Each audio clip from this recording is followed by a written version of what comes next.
महात्मा बुद्ध की अनोखी कहानी।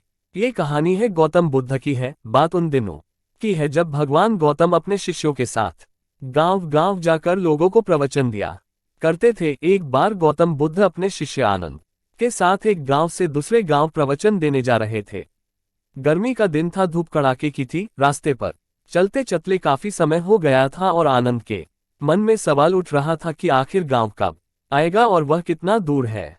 इतने में रास्ते मिले। एक खेत में एक बुजुर्ग काम कर रहे थे। आनंद गौतम बुद्ध से बोले, गांव और कितना दूर है, चलिए इन बुजुर्ग से पूछ लेते हैं। इस बात पर गौतम बुद्ध ने हामी भरी और उस बुजुर्ग से पूछा कि आने वाला अगला गांव कितना दूर है। उस बुजुर्ग ने जवाब दिया, बस कुछ ही दूर और फिर आप गांव तक पहुंच जाएंगे। और इतना कहते ही गौतम बुद्ध बुजुर्ग की तरफ देखकर थोड़ा मुस्कुराए और बुजुर्ग आदमी भी गौतम बुद्ध को देखकर हल्का से मुस्कुरा दिए। पर यह बात आनंद को कुछ हजम नहीं हुई। वह समझ ही नहीं पाया कि उनके मुस्कुराने का कारण क्या है। बस फिर वे दोनों आगे बढ़ गए और उतनी ही दूरी फिर से तय करने के बाद रास्ते में आनंद के मन में सवाल उठ ही रहा था कि उस खेत में काम कर रहे द्वारा बताए गए रास्ते के मुताबिक तो हम गांव पहुंच जाते, पर ऐसा नहीं हुआ और कुछ दूर आगे बढ़ने पर उन्हें एक महात्मा मिला। आनंद ने उन महात्मा से फिर वही सवाल पूछा कि आगे आने वाला गांव और कितना दूर है। महात्मा ने कहा, बस 2 से 4 किलोमीटर ही दूर है। इतना सुनने के बाद आनंद ने सोचा अब तो बस पहुंच ही गए। और फिर एक बार भगवान बुद्ध ने राह पर मिले महात्मा को देखकर थोड़ा सा हंसे और महात्मा भी भगवान बुद्ध को देखकर थोड़ा हंसे। फिर एक बार आनंद के दिमाग में सवाल उठने लगता है कि आखिर दोनों के आपस में हंसने का आखिर वजह क्या है। और ठीक वैसे ही राह में मिली बूई अम्मा के साथ भी वार्ता ऐसी ही हुई।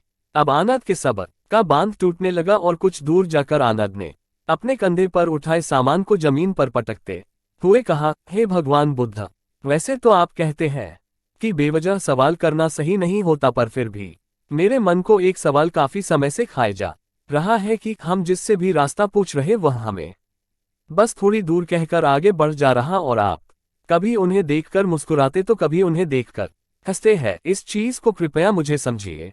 और इतना सुनते ही भगवान बुद्ध ने आनंद से कहा, आनंद, जिस गांव की ओर हम जा रहे हैं इस रास्ते पर मैं पहले भी आ चुका हूं और यहां से गांव की दूरी मुझे पता है और यह बात राह में मिले हर व्यक्ति भी जानते थे। बस इसीलिए मैं उन्हें देख कर मुस्कुराते और वो मुझे जिस तरह हम लोगों को उनके लक्ष्य प्राप्ति के लिए उन्हें उपदेश देते हैं और उन्हें अपने जीवन पथ पर सफलता हेतु निरंतर चलने को प्रेरित करते हैं। बिल्कुल राह में मिले हर एक व्यक्ति हमें हमारे कार्य पथ, हमारे मंजिल की ओर निरंतर बढ़ते रहने का उपदेश और रह देते गया है। भगवान बुद्ध की इस बात को सुनकर आनंद मुस्करा उठा और गांव की ओर चल दिए। कहानी से शिक्षा, जैसे कि कहानी में भगवान बुद्ध और आनंद को कई लोग मिले जो उन्हें उनके मार्ग में जाने के लिए प्रेरित किए। बिल्कुल हमें भी हमारे जीवन में आगे जाने के लिए कई तरह से प्रेरणाएं मिलती रहती है और हमें उससे सहृदय स्वीकार कर हमेशा आगे बढ़ना होता है।